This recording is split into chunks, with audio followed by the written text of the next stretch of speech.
3, 2, 1.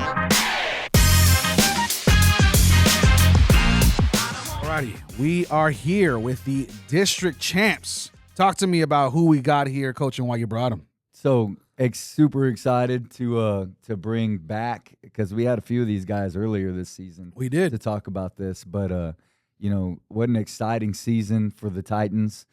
First time winning a district championship. That's right. First time winning a playoff game. Been there a couple of times, right, Coach Kotzer? But got over the hump.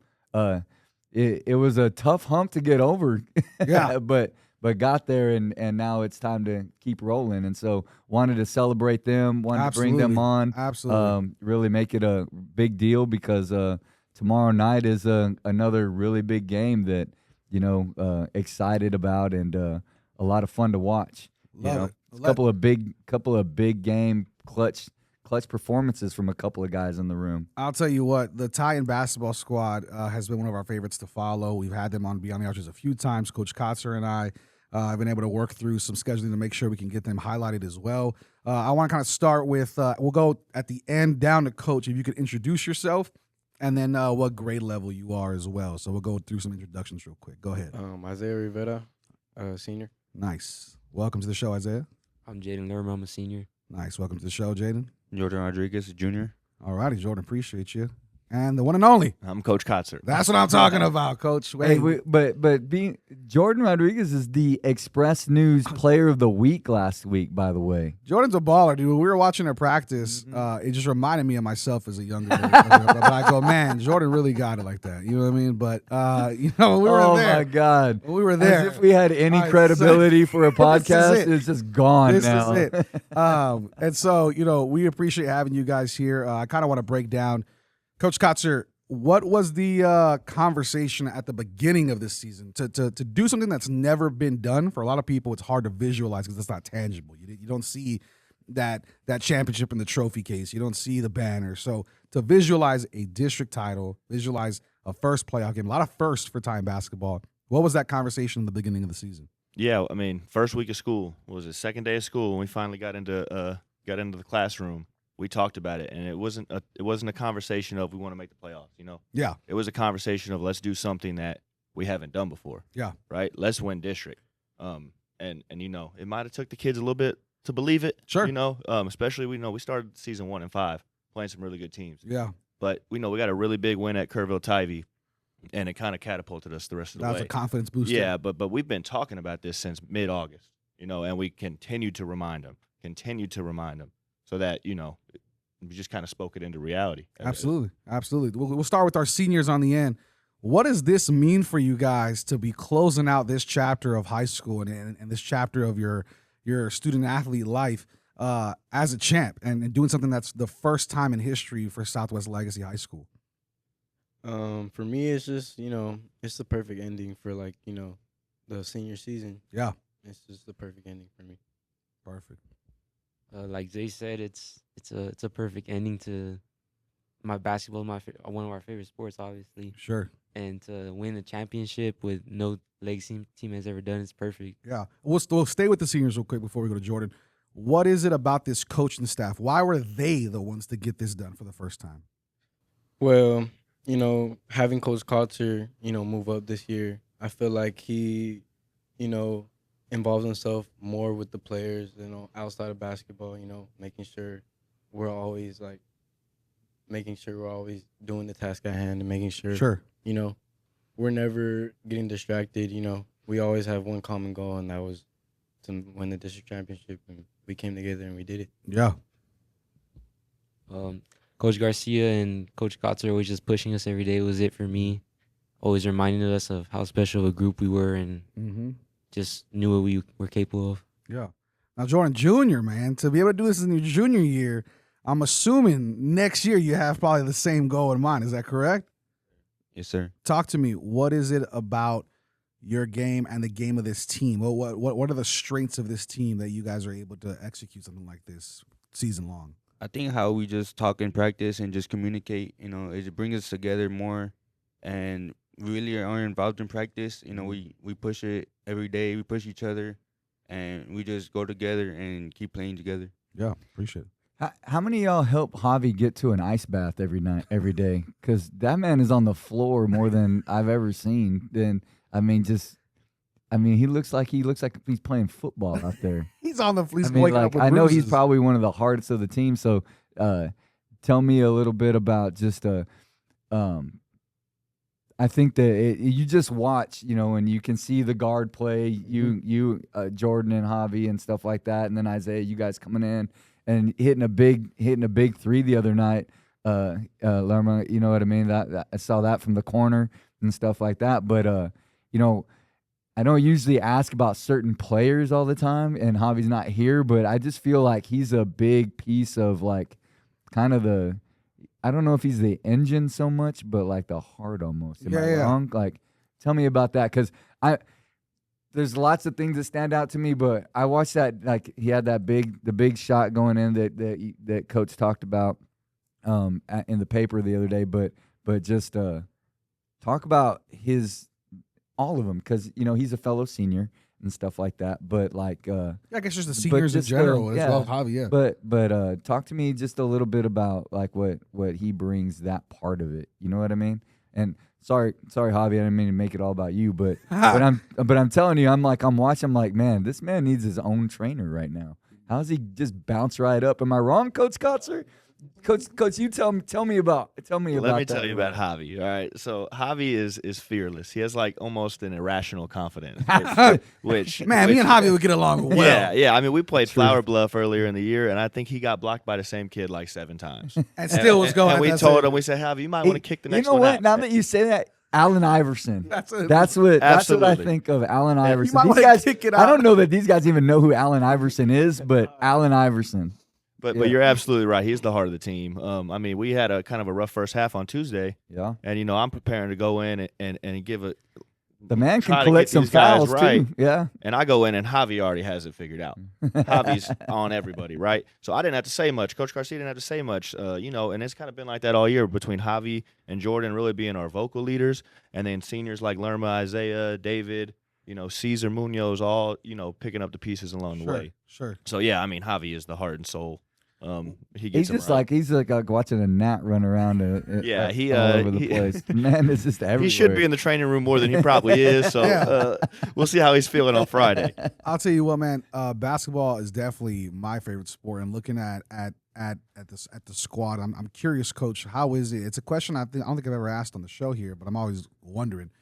Coach Wagner and football coaches, softball, baseball, soccer, they have a little bit more personnel as far as students go on their squads versus a basketball squad that only has 12 to maybe 15 players, right? Versus you have to start 11 for baseball and soccer, and then you have your bench and all that. So they have a lot more students involved in those versus basketball. I think that makes it more competitive. But I'm so curious, when you have a squad that's close-knit, where it's you, your assistant coach, 12 to 15 players, how important is it to create a culture in that environment and to create a system where it feels like a family? Because in football, this, it's easy to feel like a family one day and then you're fighting the next at practice. And I'm sure it gets the same way there in a small knit. But what is it? What's the difference, do you think, from a big group of students like a football program versus a basketball program to create that same culture and family fit? Yeah, I mean, it's obviously super important. We have 10 guys on the varsity. That's what I mean. We have 10 guys, and outside of Jordan, no one really played a lot of minutes on varsity before this year. Javi played at West Campus as a freshman, sophomore. Was a really good player over there too. But then his junior year didn't quite go as, he probably wanted to. And so varsity-wise, Jordan was really the only one who knew how I coached. Sure. And so it took a little while. It starts with love though. As long as they know that you love them, you care about them, they'll buy into it, which is what they did. Like Lerma moved in here a few years ago. Zay moved in here this year he came from YMLA, so it was new to him, right? Yeah. You develop that relationship with them, that care factor. Yeah. And then when you have leaders like Jordan and Javi, they kind of take care of the inner squad, relationship, camaraderie there. Yeah, I appreciate that. So Jordan, the last 2 games have been like a bit intense. Right, so you go to Paul Taylor. It's against Jay. All the marbles are in the middle and stuff like that. You're down a little bit towards the end. Come back, go to overtime again. I think it's almost the exact same score as it was when we played them at home too. So and then you had Tuesday night where you probably don't feel like you played your best all the time, got off to a pretty good start, got some confidence, and then they kind of got rolling on us a little bit, but y'all fought back, got the lead, and made it happen, right? So what my question to you and all three of you really is like, what is it that has allowed you all to play so well in such close, highly intense games and be successful? Yeah. Does that make sense? What are the things going on in the huddle? All of those different types of things. I think it starts in practice. Like we do certain drills, that helps us in crunch time, and we just believing in each other and know what we could do down the stretch, and we know what the game plan is, and we just try to execute. Yeah. Cool. What about our seniors? Lerma, what do you guys think? Like how Jordan said, it starts in practice, and our coaches tell us exactly what to do and how to do it, and we just listen to them and execute. Like I would say, it does start in practice, but also knowing like your personnel and like knowing everybody's tendencies, knowing everybody's habits, and I feel like you can tell like everyone's habits, and you could be more comfortable trusting them more down the line when it comes to like a close game. Yeah. You kind of know where people are, what they're gonna do. If I need to kick it, I'm kicking it to David. If I know that if we're gonna drive, it's going to Javi to drive, but it might get quickly kicked to Jordan, who goes in. I think I've been the most impressed with. And I've talked to Coach Kotzer, and I talk a lot, but in terms of the unselfishness. well, of play, the unselfishness, but not only that, just the when you start talking about the NCAA tournament coming up, when they talk about that all the time, they talk about guard play. Yeah. And Coach Kotzer and I have had a lot of conversations that I feel like we had probably some of the best guards in the district with Jordan, Javi, and then David and even Isaiah and those guys. But I remember watching the Round Rock McNeil game at the Southwest ISD tournament. You know what I mean? And we didn't hit any threes and stuff. Like, you know what I mean? And we probably didn't shoot a lot of good jump shots either. But Jordan and Javi and David, and it was like, okay, well, that's not going. So let's figure it out. Time to go to the rim. And they could get to the rim almost all the time. And you could see that on Tuesday. So what's the mentality, Jordan?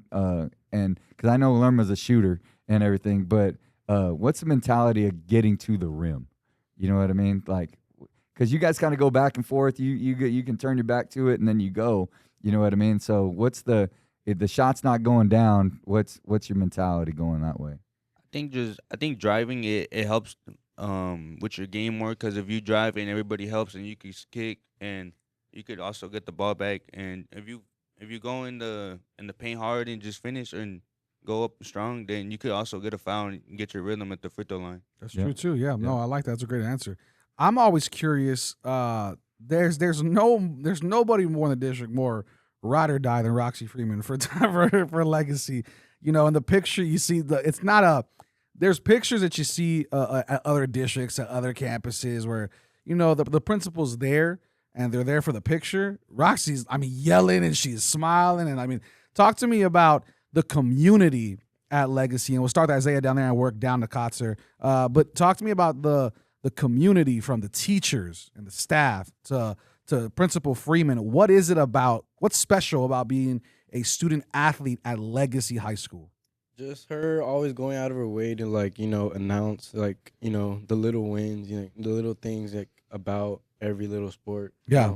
Trying to get everyone, exposure when it comes to the announcement, Yeah. I think that's the best thing she does for her students, trying to get them exposed, trying to get them recognition. I love it. I've heard it when I walk in. I heard her be like, "Today's birthday is." It's like she knows the students' birthdays. I'm like, man, everybody's getting. Yeah, talk to me about it, man. What's going on over there at Legacy? It's so special. Miss Freeman's always included in the community, and she always tells everyone to pop out to the games every week. Announces everyone's scores. She's just friendly with everybody. She knows everybody. It's like family. I love it. She even took us to Texas Roadhouse after. Man, that's what I'm talking about. Yeah. It was good. We love her for that, and You know what I mean? Like you said, she doesn't just go to the game and take a picture. Like she's cheering for us. Yeah. She's involved.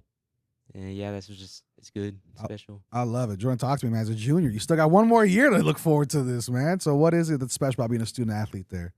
I think the special is the community with the teachers and the staff members and the principal, and they really are involved with the sports. They ask us how we do if they don't make it, and then if they do make it, they're supporting us. So I think it's really special. Yeah. Now, Coach Kotzer, you're the same question, but a little different because you also play coach and staff member, right? You still got to get stuff done as well aside from coaching. So what is it working with not only Principal Freeman but also all the staff there at Legacy?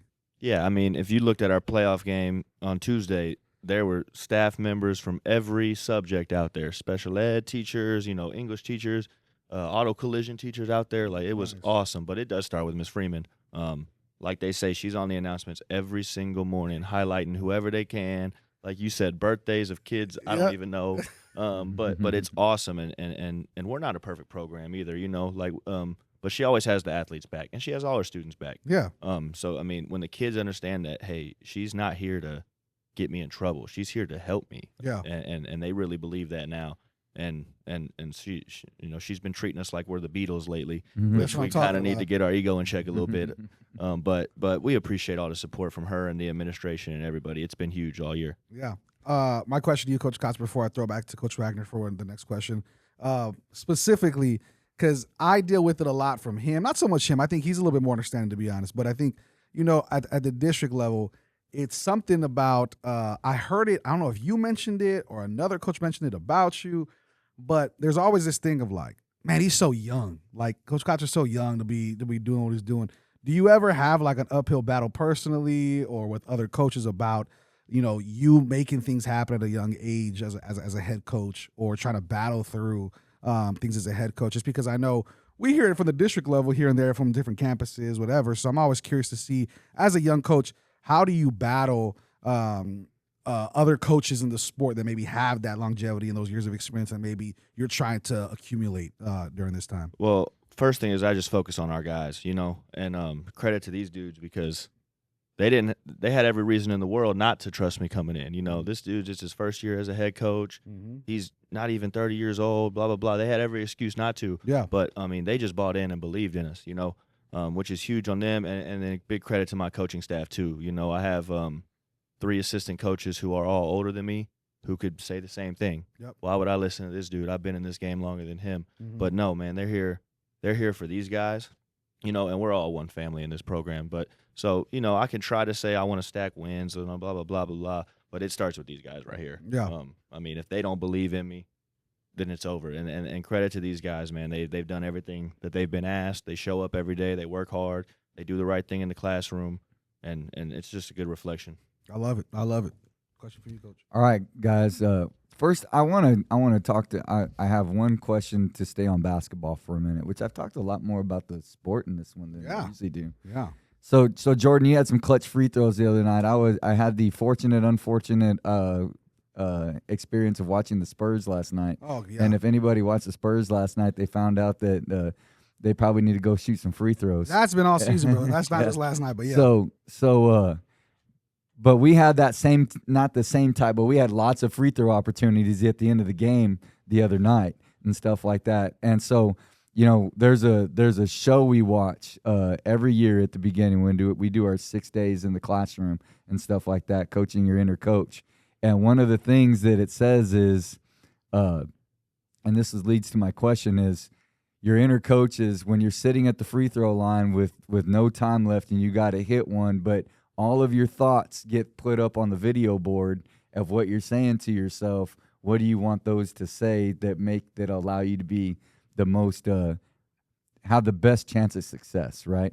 And so my question is all three of you, because all three of you took pretty big shots in the game the other night, making some, missing some, right? So I want to know, when you're at the free throw line, Jordan, what are you trying to accomplish mentally, right? And then Lerma, the one in the corner, and you hit another one. I think like when they dish it out to you, you're not the dude that's always the dude. You know what I mean? So what's going through your mind when it is your shot? And the same question to you, Isaiah, is like, you get the ball and you have the open shot because either they're moving out to David or they're moving out to, or everybody's trying to figure out where the heck Javi is or whatever and stuff like that. And Jordan, so it's time for you to take the shot. Like, what are all the things that go through your head, and how did you get to that point? Does that make sense what I'm saying? To take those types of like clutch shots that are like, whether you make them or not, you're like, you remember those shots. You know what I mean? Make or miss. So what's going through your head? How do you get there? I think I know what I'm capable of. I practice all these shots, a million times. So I just, I'm just confident, find the rhythm, and then if it doesn't go in, just, keep making plays for my teammates. Yeah. Mm-hmm. They dish the ball out to you. You're the guy in the corner. Time to hit the shot. What's going through your head?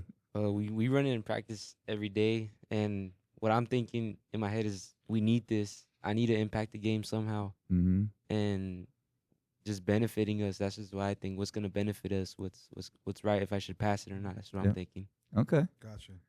Isaiah, it's clutch time. What gives you the confidence to take that shot? Just clearing my mind. Like, I know a lot of people say like they try to give themselves positive affirmations, but yeah, it's more about not hearing anything, me not being distracted, just having my mind cleared.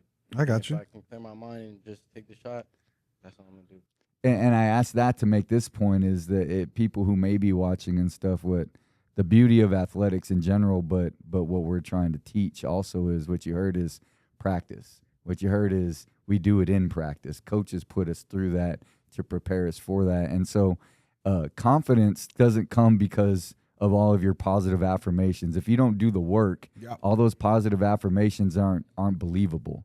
You know what I mean? And I think the why I asked the question is I was talking to a bunch of our kids yesterday in a leadership thing all day, and it's about habits. It's about confidence comes from the work you put in, from the diligent work you put in, and then resilience comes from the confidence of I put the work in, and I know that if it doesn't go in this time, like Jordan said, I'm going to find another way to impact the game, but I'm going to keep shooting. Kind of like we talked about with Javi, right? And stuff like that. And so I think that's really important for people to understand is that's why we do a lot of the things we do outside in the Warrior program and all that kind of stuff you have to build that inner coach, but that inner coach is built through the work and practice and the great coaches that we have making those things happen. And so here's my last question to the coaches, to the kiddos is, what's your best story? Here we go. This is the time where you get to, and I personally want to hear some Coach Garcia stories and stuff like that. Coach Kotcher's here too. We could. It's all recorded. We could let it out. It's all recorded, so we got it. So what's the best story? The coaches that just make you laugh. That in 20 years you're still going to be telling. I'll give you an example. This guy lost a bet to me because he's a Vikings fan. He loses a bet, so we were way ahead of the game on the Guardian caps. Yeah, we were, because I had a cheese head, so he lost. So he had to wear my cheese head on top of his helmet. All practice with it taped over his helmet, so that everybody knew. And so we made sure he never got even close. Zero concussions. That's right. Not even close. And so, what are some of those funny stories that you might be able to tell? Not really long. We don't need like a bunch of we don't need just one or two. And just remember, this is recorded. Coach Kotzer is here, so if you want to run horses, you just go for it. Let's make it all, throw it all out there. Go ahead, Isaiah. Well, I don't really think you would find this funny, but when we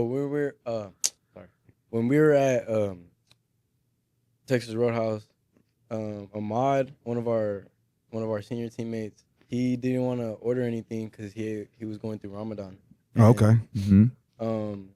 He was saying like, you can order for me, you can have my food, and I ordered for him, and it was after everybody ordered, and then you could just hear Coach Garcia in the back like, "I see you, Zay, trying to take his food." I was like, all right. That's cool, though, man, because you get. Teams are built from all different types of personalities, all different types of backgrounds. So I love that you share that story. That's awesome. One thing I always remember from Coach Garcia and Coach Kotzer is I had a bump on my nose and I had to wear a mask in practice. and everybody's like, okay, mask alert, mask alert. Every day I put it on, and it just gives you confidence, you know. Yeah. That's one thing I always remember for the mask. That's awesome. That's awesome. What about you, man? Mine would probably be some days the music of in practice. Just when Coach Garcia has the aux and he plays good music. Okay. What's he playing? Some country, some Hispanic. There we go. Just going all over the place. Man. I Boys love of it. Fall, dude. No, hell no. We don't talk about that. No, we're not talking about that song. Go ahead, Coach I Scott. made this There is guy a every day in football practice for a while. These guys, we would practice in the morning, so every day they would show up, and we would be playing Kenny Chesney's Boys of Fall. You know how sadistic you got to be And playing Kenny Chesney at 7 a.m., bro? Every day about 6:30, 7 o'clock, and then to this day, he still can sing it. And, dude, and it's not just me. I talked to 2 coaches who I've done Beyond the Arches with, one at McNair, one at Legacy. And if I mention Boys of Fall, they're like, dude, don't even talk to me about that song. Like, it wasn't just us going through it that we're tired of that song. It was a lot. So I'm sure music is definitely. Me and Coach Garcia are like right here. Yeah, we got it. It's definitely a part that you're going to remember is the music. You're going to be going through years from now, hearing a song from whatever, and you're going to be like, oh, dude, I remember when we were struggling and we were hearing that song. Coach Kotzer, what's the best? Give us like a behind the scenes type story about this team or Coaches, all that stuff. like any of those types of things. Some fun stuff. I mean, they're not lying. Coach Garcia on the aux is pretty good. He's got a good repertoire. But yeah, Masked Lerma was a big deal for us. You know, he broke his nose, and I didn't even know he broke his nose. He went to the training room, whatever. He comes back with a mask, and I was losing my mind. And I think, he kind of ditched it after how long did it last? He didn't really like it. You should have just kept it about on. a week. That's it, dude. About a week, he made it ditched to it. look. And then the next day in practice, Jordan got rocked with a ball. And I said, Lerma, go get your mask, bro. We already got one. We already got one in the back. So, he's just a funny group of kids, man. They're hilarious. I probably got a million stories, but they're so funny. Last question for you guys, because that's usually our last question, but just since we have a few seniors here, what are you going to miss from this senior squad as players? And then we'll go to Coach Kotzer. And then Jordan, after they're done, and after you answer, I want to know just kind of from you and Coach Kotzer what you're expecting next year as well. So we'll start with our seniors. What are you going to miss about this season and this senior group? I'm going to miss the, outside of basketball activity, working out after school, going out to eat together, just simple things like that. The things that not all the other teams or all the other people, on social media see. Yeah. Aside from the basketball. The camaraderie. The relationships. Yep. Yes, sir. Man. I'm just going to miss playing basketball with my brothers. They became family. We became so close. And obviously playing basketball because, it's my senior year. And just the bus rides in class, just seeing them a lot more. That's what I'm going to miss. Yep. Love it. Jordan, what about you, man? What are you going to miss about this senior squad? Just being together, taking every moment in, and just really spending more time with them because you never know, someone might move or when they leave, you're never gonna see them again. So sure, I just taking in the moment, being with them, spending more time with them, and getting to know them more. Yeah, I love it, Coach Kotzer.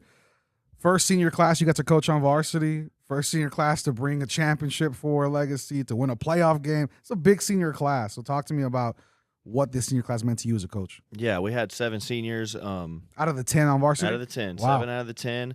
And we have 11, really. We have a freshman that kind of moves up and down. But sure. But out of the 10, consistent varsity guys, 7 seniors. And I think 4 of them started here as freshmen. So, we got an influx. Karma came as a sophomore. Zay came this year.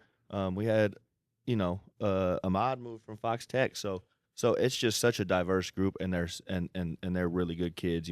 Kids that have played a lot of minutes before, kids that accepted their roles. Yep. Kids that maybe not play as much, but they're the ultimate teammates. Yep. But above all, they're just really, really good kids, and they come from different backgrounds. Like we mentioned, Ahmad on Ramadan, right? Like he's taught us a bunch of stuff. Yeah, of course. We've learned so much from them. I've learned so much from them, probably as much as they learned from me, if not more. So yeah. They're going to be all really successful going forward in their lives. So I'm really proud of them. That's awesome, man. Jordan, talk to me. Junior, going into your senior year, you get a chance to now leave your mark as a senior after you already have as a junior. Talk to me about what to expect next year. And then Coach Kotzer, same thing. What are you expecting from the next group? 7 seniors moving on. who's taking over those roles? Who do you have in mind? Who can we expect to see, and what do you expect in next year as well? I expect us to play really hard and just go out there and keep playing, even if we're losing by a lot or we're winning by a lot. And just staying together like this year, and just really playing hard and getting together and just showing what we did this year that we could still do it next year. Yeah, absolutely. Yeah, so next year moving up to 6A, Yep. a new district. So it'll be some new challenges, but what we're trying to do here is set a standard, right? We're trying to be consistently successful, not just, hey, they did it one year. Now they're back to 7th place, right? So we're trying to be consistent, but as personnel-wise next year, we'll really be able to shoot the ball still. I'm very confident in that. We have Jordan and Ben coming back, 2 of the best shooters we have. And then we have a freshman, Damian Aranda, who will slide in next year, and he can really shoot it as well. Now we got some other some other vacancies to fill. Sure. But we'll develop our guys. They're bought in. Our JV kids and freshman kids are bought in just like everybody. And so they'll develop and they'll fill the gaps. And then we have Julian Thompson, our starting 5 guy.